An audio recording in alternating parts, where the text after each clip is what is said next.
ఒరేయ్, నీ చేత చీట్ల పేక మానిపించమని ఆ దేవుడికి మనసారా దండం పెట్టుకోరా. అలాగే బామ్మ. ఏమని దండం పెట్టుకున్నావురా? ఈ రోజు ప్యాకెట్లో అందరి డబ్బులు నాకే రావాలని మొక్కున్నాను బామ్మ. ఓరి పాపిస్తాడా, అట్టయితే నీకు ఈ పేక అడిపించ పోదాయారా? పుట్టుకుతో వచ్చిందే బామ్మ, పుడకల్లో పెడితే గానీ పోదు. ఎవరు నిన్నన్నా? నేను అంత మాట ఎందుకంటానే అన్నాడు బామ్మ. రాత్రి తాతయ్య నా కల్లోకి వచ్చాడు. కల్లోకి వచ్చి ఏమన్నాడు రా? ఒరే రాముడు, మీ బామ్మ దగ్గర 500 రూపాయలు తీసుకుని ఓ పట్టు పంచుకుని ఎవరికైనా దానం ఇవ్వరా అని చెప్పాడే. రాత్రి ఎన్ని గంటలకు నీ కల్లోకి వచ్చాడు రా? 9-9:30 గంటల మధ్య వచ్చాడే. అట్టగా నాకు రాత్రి 10 గంటల కల్లోకి వచ్చి ఏం చెప్పాడో తెలుసా? ఏం చెప్పాడే? వాడిని 500 తీసుకోమని చెప్పాను. నీ దగ్గర అంత డబ్బు లేదు కదా, ఒక 100 ఇచ్చి నేను సరిపెట్టుకోమని చెప్పాను అని చెప్పమన్నాడు. ఓహో, అరగంటలోనే అభిప్రాయాన్ని మార్చేసుకున్నాడు అన్నమాట. సరే, ఏదో ఒకటి ఇవ్వవే, తొందరగా ఈ 100 రూపాయలు ప్యాకెట్కు చాలదే. ఓహో, గోమాత కామధేను వస్తున్నానమ్మా. అమ్మా తల్లి బిడ్డలు కాసేపు నిశ్శబ్దంగా ఉన్నానమ్మా. అమ్మా గోమాత, పాత గడ్డిని బక్క చిక్కిపోయాం. ఓ గంటలో నీకు కొత్త యజమాని, కొత్త గడ్డి, కొత్త నీరు ఏర్పాటు చేస్తాను. సంతోషంగా ఉందరు గాని. అమ్మో, కళావరాన్ని ఇప్పుడు ప్రత్యక్షమైందంటే దీన్ని ఎలా తప్పించుకోవాలి? ఏమయ్యా, ముద్దు పెడతాను కళ్ళు మూసుకోమని చెప్పి నిన్న మాయమై ఇప్పుడా కనిపించడం? అవును బావా, సైలెంట్ గా ఆవుని దూడని విప్పుకుపోతున్నావు, ఎక్కడికి? అవి ఏం లేదు, వీటిని ఇలాగే కట్టి ఉంచితే ఈ ఎక్సర్సైజ్ లేక కొవ్వు బట్టి హార్ట్ అటాక్ వస్తుంది డాక్టర్ గారు చెప్పారు. అందుకే మార్నింగ్ వాక్ తీసుకెళ్తున్నాను. Morning walk. గోమాత మీద ఎంత కనికెర వచ్చింది నీకు? బామ్మని ఎందుకు పిలుస్తున్నావు? పాపం బామ్మని కూడా మార్నింగ్ వాక్ తీసుకెళ్తావు. బామ్మకి హార్ట్ వీక్, మార్నింగ్ వాక్ చేయకూడదు. పర్వాలేదు బామ్మా, అరవకే నీకు దండం పెడతాను. దండం పెట్టడానికి నేను గుళ్ళో అమ్మోని కాను, అమ్మాయిని.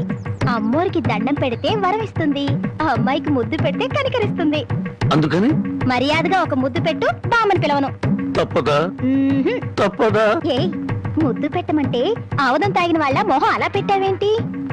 పెట్టుకో. అయితే కళ్ళు మూసుకో. మళ్ళీ పారిపోదావనా? అబ్బే అదే లేదు, కళ్ళు మూసుకో. 1 2 3 పెట్టుకో.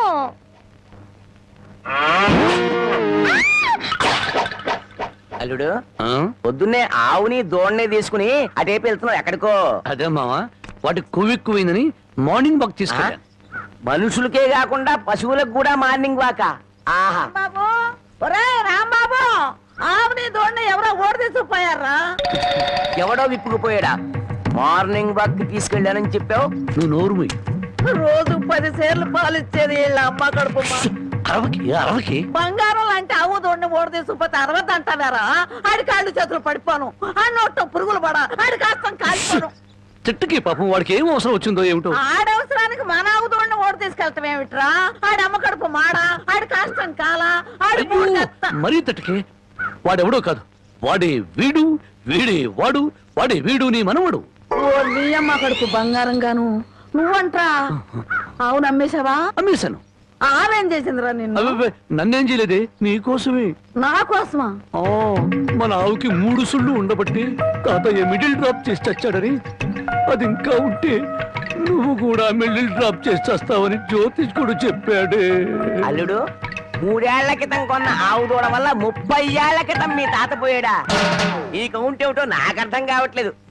నా కౌంట్ తర్వాత, ముందు నువ్వు నోరు మూయకపోతే నీకు ఫుల్ కౌంట్ పడుతుంది. ముందు నువ్వు నోర్మి. నీ పాపిష్టి ప్యాకెట్ కోసం నోర్లేని ఆవు నమ్ముతావరా? మొద నష్టపాడ. తిట్టు బామ్మ, అట్టా పెట్టు గడ్డి. ఏంట్రా, నా మనమణ్ణి తిట్టాలా, గడ్డి పెట్టాలా? ఈ బోర్డు సలహా ఇవ్వటానికి నువ్వెవడవరా? ఆడి తాత సంపాదించిన ఆస్తి ఆడిష్టం. ఆడు ఖర్చు పెట్టుకుంటాడు, తగలేసుకుంటాడు, పేకాడుకుంటాడు, ఏమైనా చేసుకుంటాడు. అది కాదంటానికి నువ్వెవడవరా? పోతా నీ మెళ్ళో నా విరిగిపోను, నిన్ను పిచ్చి కుక్క కర్మ, నీ కాళ్ళు చేతులు పడిపోను, ఉంచుకుంది పక్కింటాడుతో లేచిపోను. నన్ను క్షమించు బామ్మ, తప్పైపోయింది, నాకు మానబిడ్డ పెట్టు. ఏడ్సావులే, ఇట్టటి మొద నష్టపాళ్ళ కళ్ళు పడే నీ ముఖం ఇట్ట వాడిపోయిందయ్యా. తొందరగా రానన్నా, నీకు ఇష్టమైన కూర చేసి పెడతా. అలాగే బామ్మ. బంగారం తిక్క కుదిరింది మామా. ముసిల్ వెళ్ళిపోయింది అల్లుడు. వెళ్ళిపోయిందిలే పైకి. ఇప్పుడు తెలిసింది అల్లుడు, మీ తాత అర్ధాంతరంగా ఎందుకు పోయాడు. మా బామ్మతో పెట్టుకుంటే ఎవడైనా సరే మిడిల్ ఆ? డ్రాప్. నా బిడ్డ నాకు ఇచ్చేయ్. నా బిడ్డ చంపొద్దు. నా బిడ్డ నాకు ఇచ్చేయ్. నా బిడ్డ చంపొద్దు. చెట్టంత అన్నయ్య పోయాక ఈ బిడ్డ మాత్రం ఎందుకు వదినా? పైగా ఆడపిల్ల. కష్టాలు నష్టాలు తప్ప ఇది బతికి ఎవరిని ఉద్ధరిస్తుంది? అంత మాట అనకయ్యా. మీ అన్నయ్య పోయి